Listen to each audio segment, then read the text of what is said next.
original theory, so let me reiterate that for you guys so you don't have to search for it. We know that Tony Stark did not want to agree to this from the beginning because he did not want to risk the life he had with his daughter and Pepper. And at his funeral, when you're listening to the message that he left in his helmet the night before they time traveled for Pepper and Morgan, he's talking about how he's sitting up all night scratching his head about the survivability of this thing. And we've seen what Tony Stark's mind can do when he's pushed up against a wall. Now, a line that could be very important is when Tony says, in case of an untimely death, not that any death is untimely. Tony had also gone as far to say that he had tried to bring Natasha Romanoff back when he had snapped his fingers. But that gets me thinking, what else could he have tried to do? And if you had already figured out time travel in a night, and had enough time to sit back and consider the survivability of it, I think you might have enough time to come up with some fail-safes. Now, new mask, same task. And this article that they're basically saying is confirming that it had something to do with Tony Stark's death in Endgame. No one but Robert Downey Jr. himself could have executed this. Doctor Strange had said there's only one way. And it wasn't just about surviving the war with Thanos, it was about the best final outcome. Just because it looks good in 1 year doesn't mean it's going to look good in 3 years or 5 years or 10 years. Have you ever heard the story the Zen master said we'll see, or did my father just raise me on that, where the little boy gets a horse for his birthday and everybody's like, oh, that's so great, and the Zen master said we'll see, and then the boy falls off the horse and he breaks his leg and everybody's like, oh, it's so terrible, and the Zen master said we'll see, and then a war comes on and then all the men have to go off to war, and he did not have to go to war because his leg had been damaged, and everybody said, you're so lucky. And the Zen master said, we'll see. Just because an outcome made them win the war against Thanos doesn't mean it was the best possible final outcome. And what we've learned from Loki and the TVA and Daredevil and all of that time travel stuff is that Doctor Strange never actually broke the laws of time and didn't make a new timeline because of the way they time traveled. It just expanded their own loop. So instead of this loop, it was like a my hands don't twist like that, but then when you cut it, somebody did a really good demonstration with paper. Hold on. Okay, I could have used a longer side of this paper, but like it makes this little loop, and if I cut it like this and go all the way through, it just makes a larger loop. So this means that Doctor Strange did not break the timeline, he just expanded it. I'm sure this is how it, or I did this wrong and I'm stupid. Okay, so this is how the timeline works. You see, because it's that curved band, you make a loop. So what else got added in when we made this loop?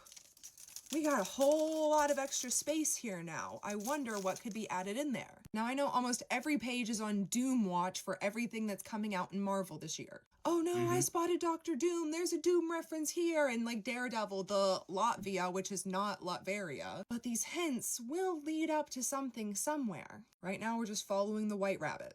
And I stand on the point of the Russo brothers once said in an interview that Secret Wars was the comic book that made them originally fall in love. Like the original Secret Wars, that comic book really got them into this entire world. And they directed Infinity Wars and Endgame. So you really think that they're not planning for their favorite comic that far ahead. Now back to those wormholes with Reed Richards in the trailers for Fantastic Four. Most people have guessed that this movie does not start in our 616 universe. Although I ain't gonna lie.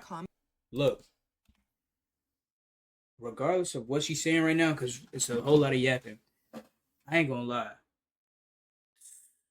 I think, because I feel like they showed us some shit for the Fantastic Four trailer, but they ain't show us everything that's gonna be in that bitch, like, which is duh, but like, you get what I'm saying? Like, we still got a lot of shit we didn't see from that movie, and they keeping it under wraps. So next month, I feel like we gonna really get like the first, like, because I ain't gonna lie, Secret Wars, that shit gonna be big, gang. Secret Wars gonna be big.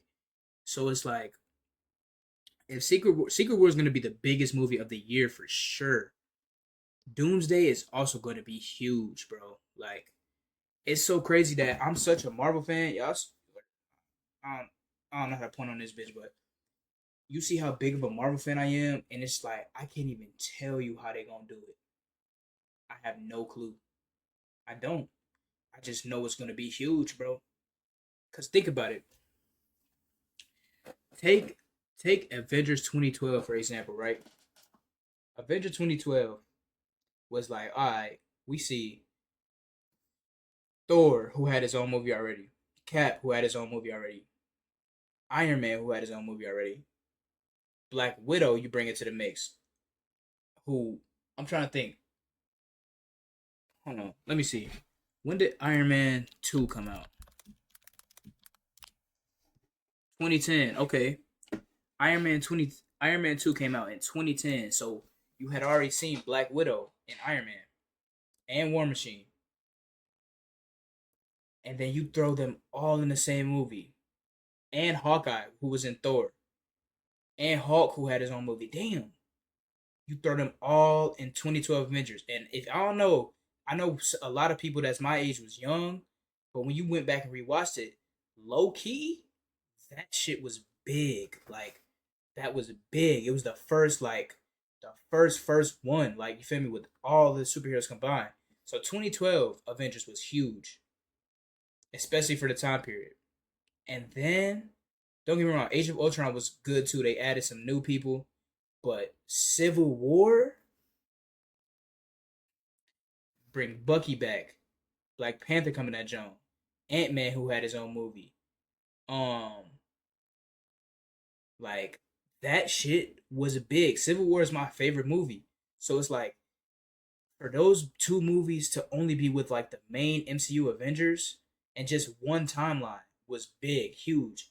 2016, what was it? 2 hours and something, something, something, and then you followed that with Thor Ragnarok, which was like, damn, bro, you just see on one hand on Earth they doing this, and on space Thor and Hulk doing this, and then you had Infinity War and Endgame come in, where it's like, what the fuck, like now you got the Guardians, now you got Peter Parker, now you got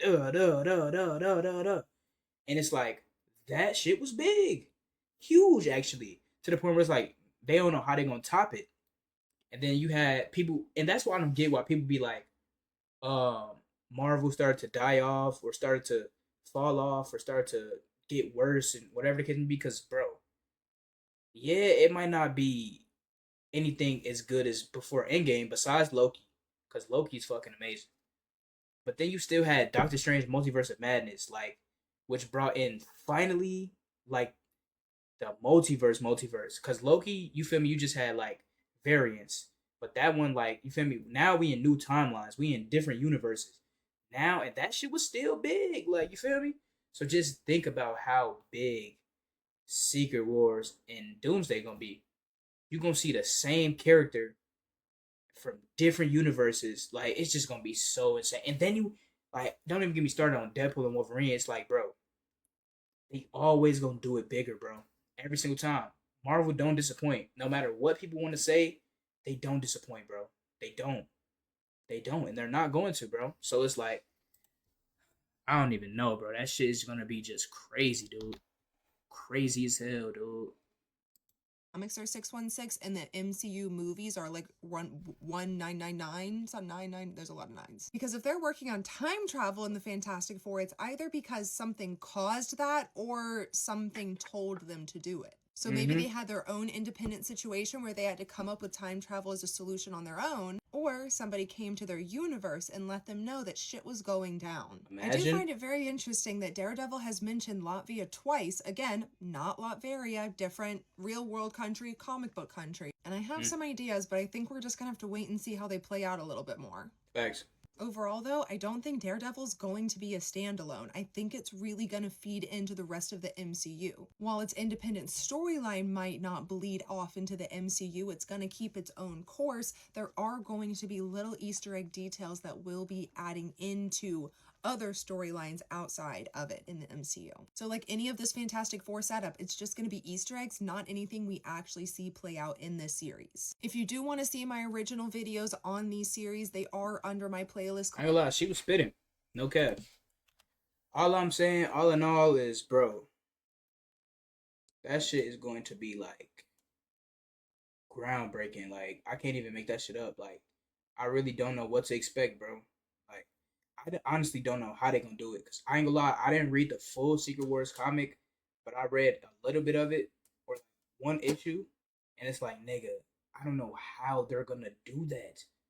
That bro, that budget is gonna have to be like through the roof, gang. Like I'm trying to just pick. Like think about it. When we actually are going to the theaters to go watch Secret Wars, that shit's gonna be crazy, gang. Like I can't even see how that shit gonna look, nigga. 2027 or 8? I forgot which one, but shit is crazy, Brody. Shit is definitely crazy. Fucking amazing, bro. I love Marvel, nigga.